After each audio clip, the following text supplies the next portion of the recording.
In a serene village nestled between jade mountains, an individual of exceptional virtue lived, embodying the spirit of compassion, understanding, and resilience. The village was a microcosm of life's dichotomies: the tranquil river and the stormy skies, the kind-hearted and the toxic.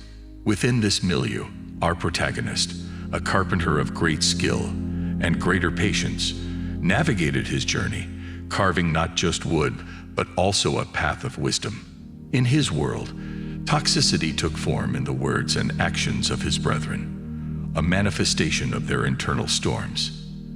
They ridiculed his work, spread rumors, and sought to disrupt his serenity. Yet, he chose to understand their behavior as coming from a place of personal struggle rather than malice. Responding to their ridicule, he would say, "Our experiences shape us, just like a chisel shapes wood. We can choose to let them smoothen or roughen us." In practicing mindfulness, he was able to acknowledge the toxic behavior without letting it overwhelm him. Instead of retaliating or brooding, he would immerse himself in his craft. His daily routines, the carving of the wood, the brushing of the dust, became a form of meditation, strengthening his inner calm and resilience. The Zen principle of non-attachment played a pivotal role in his interactions with the toxic individuals. While he engaged with them with compassion, he did not let himself become entangled in their negativity, maintaining emotional boundaries with grace. When asked about his approach, he would answer, "Just as the river flows around a boulder, we can navigate around negativity while remaining true to our course." Respect for self, another crucial Zen principle, guided him through these turbulent times. If the toxicity escalated, he was not averse to stepping back, removing himself from the situation to preserve his peace. Like the tree sheds its withered leaves, sometimes we need to let go of what harms us, he would say. The villagers, puzzled by his enduring calm amidst their ceaseless attempts to disrupt it, asked him how he managed. He spoke of the Zen philosophy of living in the present. The past is like a faded carving, and the future an uncut piece of wood. The present is the chisel in our hands. Focusing on it prevents the shavings of past interactions and the roughness of future anxieties from clouding our peace, he explained.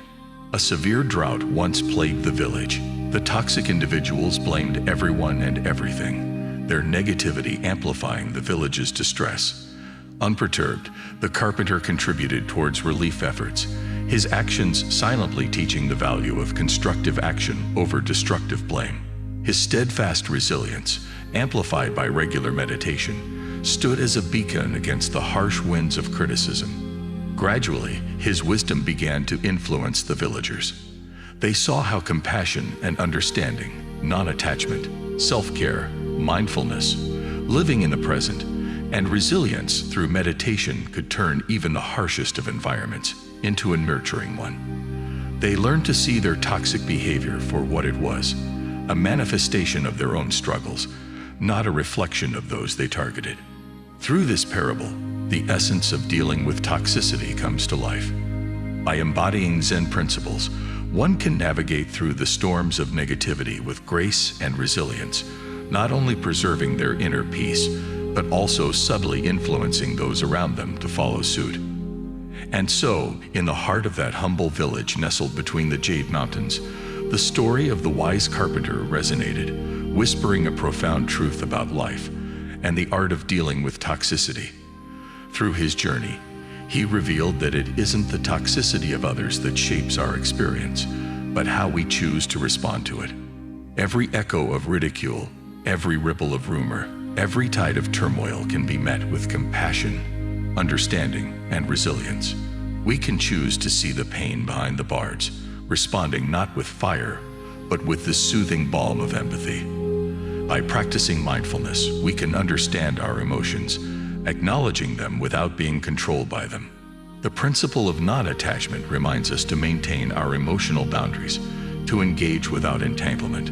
We can navigate around the boulders of negativity, like the river around rocks, remaining true to our course. And when the winds of toxicity threaten to uproot our peace, we must remember the value of self-care, knowing when to step back, when to shed what harms us like the tree sheds its withered leaves. Living in the present, we find our strength, focusing on the chisel in our hands rather than the faded carvings of the past or the uncut pieces of the future.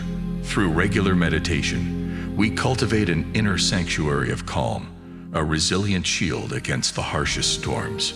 Let this tale be a gentle reminder of our inherent power to shape our experiences, our responses, and ultimately, our life.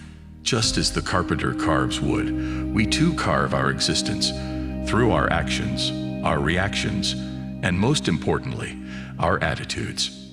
Remember, a heart filled with love and understanding is like a lantern. It not only illuminates our path, but also casts light for others, subtly guiding them towards a path of wisdom and peace.